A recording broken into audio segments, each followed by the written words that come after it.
میں 10 پوائنٹ آج کہنا چاہتا ہوں نواز شریف صاحب کو، اس لیے کہہ رہا ہوں کہ آپ نے طوفان کھڑا کر دیا۔ یہ قومی ایشو پر ملاقات کرتے ہیں اور ذاتی ایجنڈوں پہ بات کرتے ہیں۔ میں نواز شریف صاحب سے سوال کرتا ہوں، آپ نے اسامہ بن لادن سے کتنی ملاقاتیں کی اور کتنے پیسے بطور چندہ وصول کیے؟ نمبر 1۔ نمبر 2، اجمل قصاب کے گھر کا ایڈریس رائٹر کو کس نے دیا اور وہ کون لوگ تھے جس نے ہندوستان کو اجمل قصاب کا ڈیٹا پرووائیڈ کیا؟ نمبر 3، یہ آپ کو لکھے ہوئے دے دیتے ہیں آپ کو۔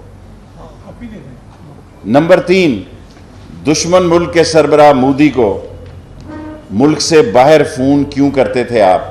کیا پاکستان سے اندر آپ کو خطرات تھے کہ آپ کی باتیں ملکی سلامتی کے خلاف ہوں گی اور وہ آؤٹ ہو جائیں گی؟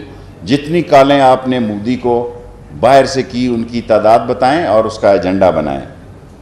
لاہور سے حملہ آوروں کی بسیں اسلام آباد چیف جسٹس سجاد شاہ پر حملہ کرنے کے لیے بھیجی۔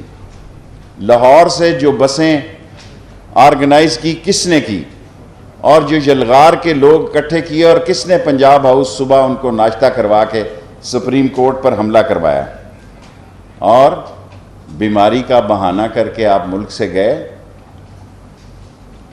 ووٹ کی بات کرتے ہیں، کوٹ کی بات کیوں نہیں کرتے؟ وہ کون سا سیاستدان ہے اس ملک میں جو کوٹ اس کو طلب کرتا ہے تو وہ بیماری کا بہانہ بناتا ہے، کہتا ہے کہ کرونا وائرس تھا، اور جب تقریر کرنی ہو پاکستان کی سلامتی کے خلاف اور پاکستان پر جان نثار کرنے والے اداروں کے خلاف تو ایک گھنٹہ خطاب کرتے ہیں۔ ڈان لیگ کے پیچھے نمبر 7، ڈان لیگ کے پیچھے کون تھا؟ آج اعتراف کر لیا آپ نے، تو پہلے انکار کیوں کیا تھا؟ نمبر 8، 213 کے الیکشن میں کتنا خرچہ کیا آپ نے اور سیف الرحمان کے ذریعے قطر سے آپ کو کتنے پیسے وصول ہوئے؟ قوم کو اعتماد میں لیا جائے کہ قطر سے کتنی رقم آپ کو وصول ہوئی الیکشنوں کے لیے۔ نیب کی عدالت میں نمبر 9، پتھراؤ کی منصوبہ بندی لندن سے کتنے دنوں میں ہوئی اور وہ کیمرے جنہوں نے اس فوٹیج کو کور کیا ان کو روکنے کے لیے آپ نے کتنی کوششیں کی؟ ان کے مالکان کو فون کیا کہ یہ پتھراؤ کے تھیلے نہ دکھائے جائیں کیونکہ اس کی منصوبہ بندی لندن میں ہوئی تھی۔